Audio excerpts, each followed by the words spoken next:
Today, I wanted to talk to you about bookkeeping. Now, I know this is not a super exciting topic for pretty much 99.9% of the tradies I've spoken to over all of these years.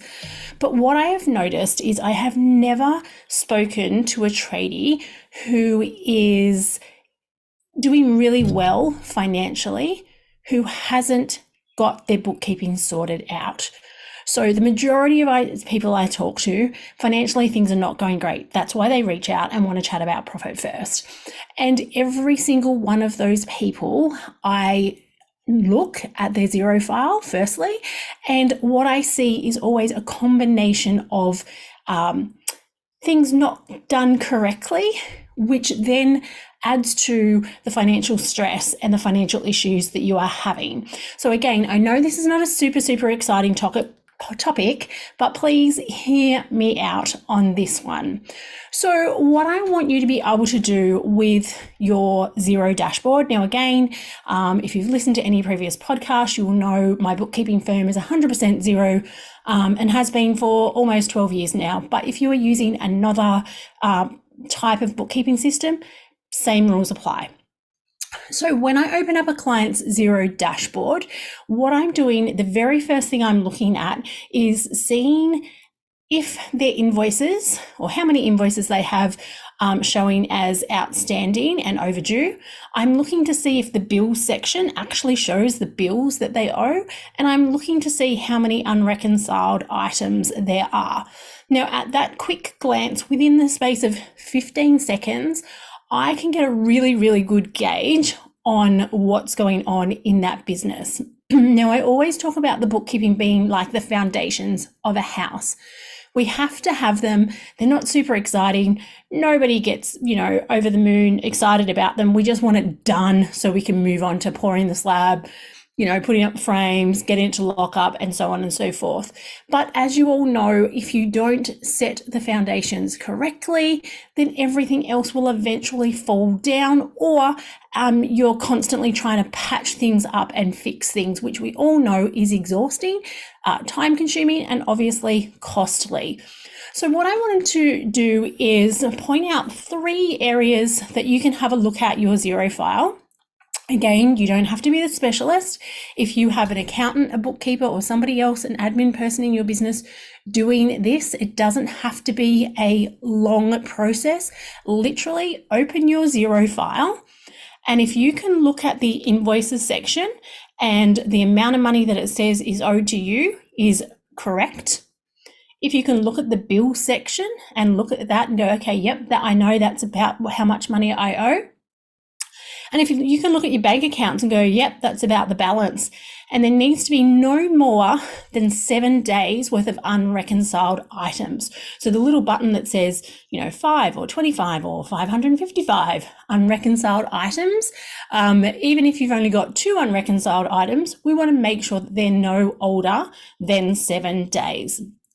So what can you do, and why is it important for you to take some time to really focus on making sure your bookkeeping is correct? So as I said, you can look at those 3 spots, and if anything isn't quite right, or you look at your invoices and go, yeah, I'm owed $10,000, but I know there's an invoice in there that's being paid. I know there's some invoices in there that aren't going to be paid. I'm not really sure that that's actually correct. If there's a yeah, but, then that's your indication that something needs to happen. Again, move down to the bill section. If that is showing you how much you owe and there's a yeah, but, then might be time to have a look and investigate how your bookkeeping is being done. Another big one I see is that for those using a job management system, that the connection between their job management system and Xero either isn't connected at all, or it's connected incorrectly. So when you are invoicing out of your job management system, it's either not coming into Xero, and then it's just being reconciled manually when the payment is received, or when it is being fed through, it hasn't quite been set up right, and there's some, there could be some duplicates, there could be some missing invoices, it could be a little bit of a mess. If any of those things are the case, then I really, really, really want you to reach out to your bookkeeper or your accountant, whoever's doing your bookkeeping, and I want you to ask them I want you to email them and with this statement: I want to get on top of my financials. Can you please let me know what I need to do to make sure that when I look at my Xero dashboard, my invoices are correct, my bills are correct, and my reconciliation is no more than 7 days. Now, if you have a bookkeeper, an accountant, or whoever's doing your bookkeeping that has half an idea, that will make perfect sense to them, and they should come back to you with, oh, hey, great, I need you to do this for me or that for me, or I need to do this to be able to get that up to date for you. If they don't come back to you, or they come back to you in a couple of weeks' time, or they come back with a bit of a vague statement, then maybe it's time to look for another person to provide those bookkeeping services for you. Now, yes, I have a bookkeeping business.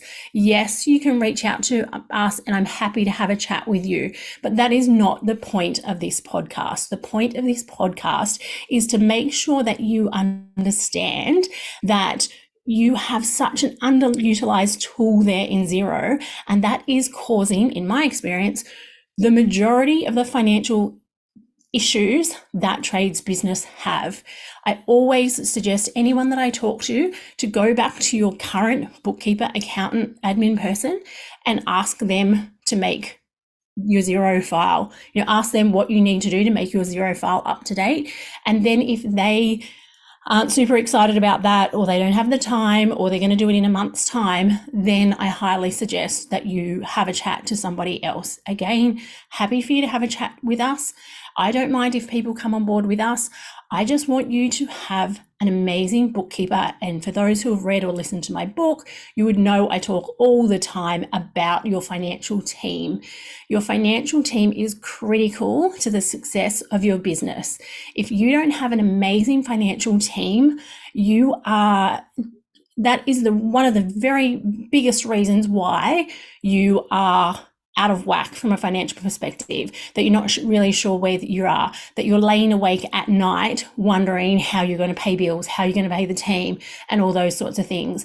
If you're not sure how much you owe the ATO, if you're not sure how much super you owe, if you're not sure, as I said, when you look at your dashboard, if any of that information is correct, it will not magically fix itself.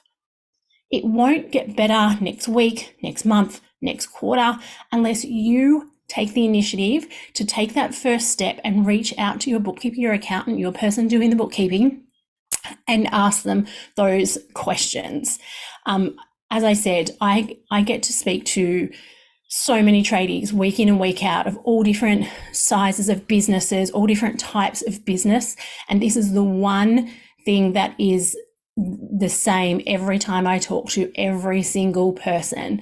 Their bookkeeping's a mess, therefore their cash flow's a mess, therefore they've got no idea what's going on in the business, and that causes huge amounts of stress. So for those listening to this podcast today, don't just listen to this and go, oh, that's great, yep, I'll do that. I want you to get off this podcast and write that email. Now, I'm going to put in the show notes below those exact few points that I mentioned earlier on. So you can literally copy, paste. Obviously, make sure you address it nicely to your bookkeeper, accountant, or your admin person, but you can just copy and paste and ask those specific questions. That should take you a minute or two. That is all you need to do. Please don't listen to this podcast and go, yeah, I'll do that, and then I'm busy over here doing something else.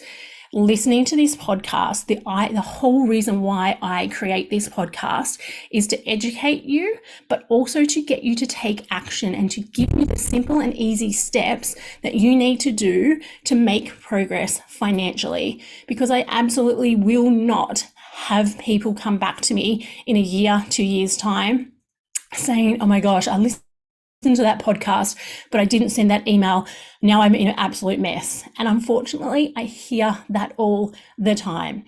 So 2024 podcast for Profit First for Tradies, maybe a little bit more encouraging to just get stuff done. You can listen and learn all day long, but unless we take action, nothing is going to change for you.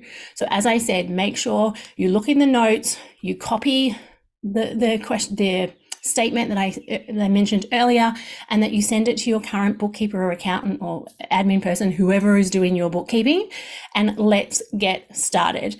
Now, as I said, if you don't get a response or you get a bit of a vague response, that is the time to book in a chat with me. And again, if we are a good fit for you from a bookkeeping perspective, amazing.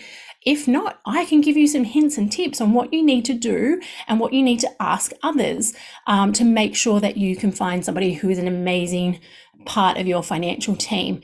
Do not wait. Copy below, send the email, and let me know how you go.